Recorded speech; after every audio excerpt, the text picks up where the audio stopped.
Steam reviews are one of those things everyone looks at, but very few people actually read. They get skimmed, they get reacted to emotionally, and sometimes they get treated like a verdict instead of what they truly are: snapshots of opinion at a moment in time.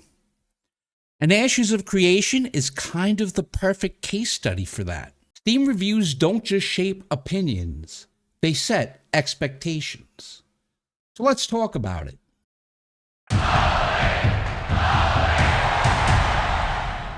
For anyone unfamiliar with the process, Steam asks you a very simple question. Do you recommend this game? You're given a thumbs up or a thumbs down, and then a text box where you explain why you made that choice. That's it. No star ratings, no nuanced slider, just yes or no. Simple? Absolutely. Powerful? Incredibly. That one binary choice can influence thousands of buying decisions, and in some cases, it can make or break a game's perception overnight. Steam reviews are simple in design, but can definitely be brutal in impact. Because of that power, one of the major concerns leading into Ashes of Creation's Steam release was review bombing. There were a lot of fears that the game would get buried under a wave of negative reviews, whether from people who dislike the project, disagree with its financing model, or just want to see it fail. And to be fair, that kind of thing does happen on Steam. So the expectation going in was, well, let's call it tense. And this is going to be the biggest dumpster fire of the year. Everyone braced for impact, but honestly, the meteor never hit. Surprisingly, or maybe not, Ashes of Creation currently sits at a mixed rating on Steam. Not overwhelmingly negative, not glowing praise either. Just mixed. And that word does a lot of heavy lifting. Mixed doesn't mean bad. It does mean complicated. Here's where things get interesting. If you look at the Steam reviews page for Ashes of Creation, you'll notice a lot of reviews marked product received for free. That raises eyebrows, but it needs context, considering the Kickstarter and high prices for alpha keys and the funding model the game has been highly criticized for prior to launching on Steam. Those reviews are from players who already owned Ashes access keys before the Steam Early Access launch. These keys were sold for significantly more, sometimes double or even quadruple the Steam price.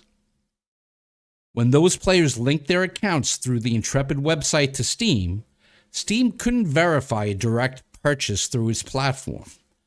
Because of that, it automatically labels those reviews as received for free. That doesn't mean those players didn't pay. It means Steam can't see and verify the transaction. And that distinction matters. Free on Steam doesn't necessarily mean that it was free in reality. There's another wrinkle here. Steam does not include those received for free reviews when calculating the overall review category you see on the store page. If you hover over the mixed rating, you'll see that 51% of counted reviews are positive. That's the number Steam uses to label the game. So visually, mixed is accurate by Steam's rules. But what Steam shows you isn't the whole data set. SteamDB, however, does count all those reviews, including those marked received for free. When you look there, you'll see roughly 5,750 plus reviews, with about 61% being positive. Same reviews, different math, different story. Neither is wrong. They're just answering different questions. Honestly, the part that interests me the most is the trend over time. As you can see, on launch, positive reviews were up there, but so were negative reviews. On the second day, once the website issue was resolved and people were able to link their Steam accounts, we see an enormity, huge influx of reviews, both positive and negative. And reviews have steadily come in over time. But the further away we move from launch, the more positive the reviews have become. So this tells me two things. First, the apocalyptic review bombing that everyone was worried about never really materialized. It's not there. Second, whatever negativity did show up was counterbalanced by very passionate, and some would call cultists, player base. The result is a slow upward drift instead of a collapse. Time did not hurt Ashes of Creation. In fact, if anything, time is helping Ashes of Creation. That said, Ashes of Creation still has a long road ahead of it if it wants to escape the mixed label. To hit mostly positive, it will need 70% positive reviews or higher. To reach very positive, that jumps to 80% or more. I mean, the rough math puts that at around 2,000 additional positive reviews from actual Steam users who didn't back the project previously. Is it possible? Absolutely. Is it quick? Not even a little. But considering Ash's, let's call it ambitious grind philosophy, a long road feels pretty on brand. If this game set out to teach patience anywhere, well, it's going to have to learn it here. Where does that leave me? I posted my own Steam review of Ashes of Creation. I'll link it in the description so you can read it yourself. The short version, I did not recommend it, but not because the game is bad. As I wrote, I'm not saying no because the game is bad. I'm saying no because a shocking number of people will not read the developer statement, will ignore the giant early access label, and will then act personally betrayed when they realize this game is, in fact, an alpha, capital A. The kind where systems are missing, half-baked, or held together with duct tape and optimism. That's not a value judgment.